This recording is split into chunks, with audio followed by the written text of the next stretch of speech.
l'islam radical est en train de gangréner une partie de nos concitoyens musulmans. Cet islam radical nous défie. Il défie nos valeurs communes. Je ne le laisserai pas faire. Je veux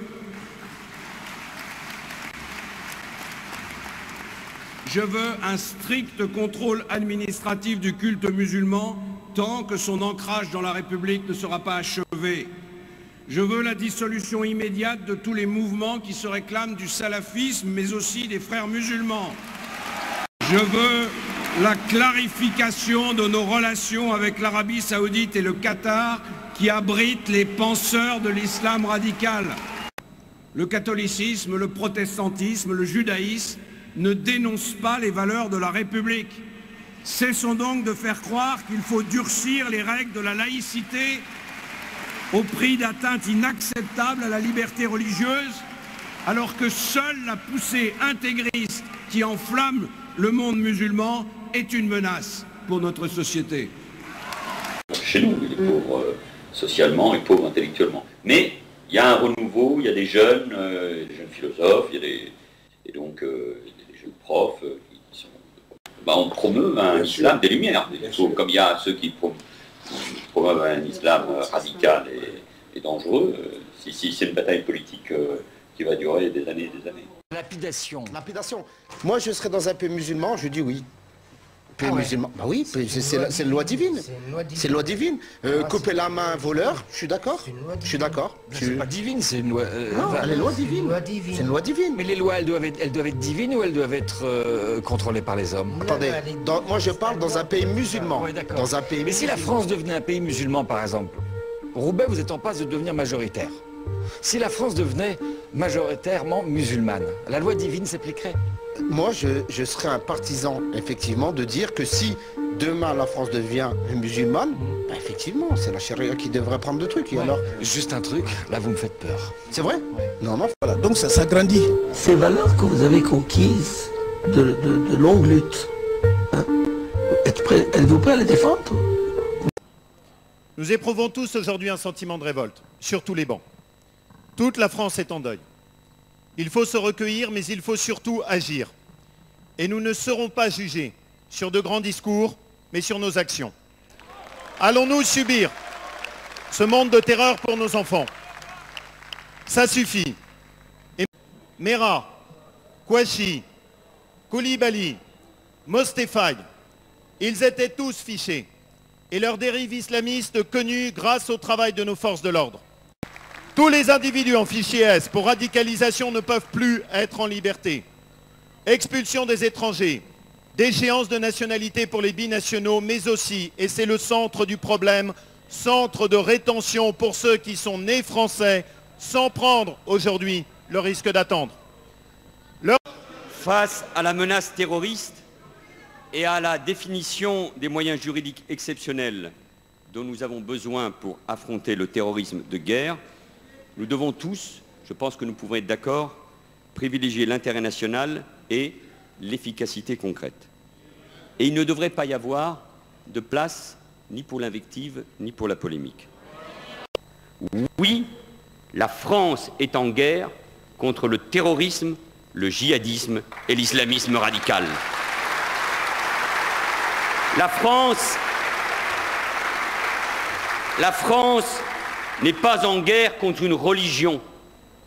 La France n'est pas en guerre contre l'islam et les musulmans.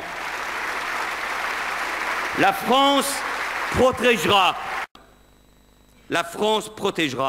comme elle l'a toujours fait, tous ses concitoyens, ceux qui croient comme ceux qui ne croient pas. Avec détermination, avec sang-froid, la République va apporter la plus forte des réponses au terrorisme. Assurer la sécurité de nos concitoyens fait de la lutte contre le terrorisme islamiste la première priorité de notre politique étrangère. Oui, je parle bien d'un terrorisme islamiste et j'assume parfaitement l'emploi de cet adjectif. Ce qui s'est produit hier à Paris et à Saint-Denis, près du Stade de France, c'est un acte de guerre. Et face à la guerre, le pays doit prendre les décisions appropriées. C'est un acte de guerre qui a été commis par une armée terroriste, Daesh, une armée djihadiste contre la France. Alors oui, fermer les lieux de culte où fomentent la haine et l'intolérance, nous l'avons fait, nous le referons. Perquisitionner, assigner à résidence, surveiller les individus, nous l'avons fait durant l'état d'urgence, nous le referons. Retenir administrativement des individus pour procéder à des vérifications indispensables, surveiller, nous renseigner, c'est la loi, nous l'avons fait, nous le referons. Ce qu'ils font à leur manifestation, c'est honteux, c'est une honte pour tout notre pays, Je suis français, j'ai honte d'être français. Je brûlerai même ma carte d'identité s'il le faut. Quand on mange du halal, quand on consomme du halal, on finance l'islam, on finance les mosquées, on finance les imams.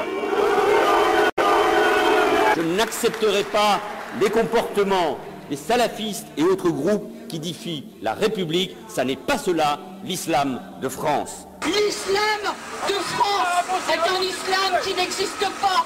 Il n'y a qu'un seul et unique islam. Cet islam qu'on voudrait créer de toutes pièces n'est pas notre islam. L'occupation de la grande mosquée de Poitiers a duré toute la matinée. Vous vous réveillerez quand il sera trop tard. Mais ça va péter en France, au rythme où ça va. Manipulateur. L'islam est en Europe depuis 3000 ans. Manipulateur. L'islam est en Europe depuis 3000 ans. Manipulateur. L'islam est en Europe depuis 3000 ans. Pourquoi? Manipulateur. L'islam est en Europe depuis 3000 ans. Manipulateur. L'islam est en Europe depuis 3000 ans. Pourquoi? Les Français. Mes chers compatriotes, les terroristes ont engagé la guerre à la France. Notre pays ne doit pas céder. Notre pays ne doit pas reculer. Partout en France, nous reviennent des messages qui montrent à quel point notre peuple est déterminé à vaincre la barbarie djihadiste. Notre priorité absolue, c'est la lutte contre le terrorisme et l'éradication des groupements terroristes et en particulier de Daesh. C'est le fil directeur de notre action en Syrie. Old alliances and form new ones and unite the civilized world against radical Islamic terrorism, which we will eradicate completely from the face of the earth. Assurer la sécurité de nos concitoyens fait de la lutte contre le terrorisme islamiste la première priorité de notre politique étrangère. Oui, je parle bien d'un terrorisme islamiste et j'assume parfaitement l'emploi de cet adjectif.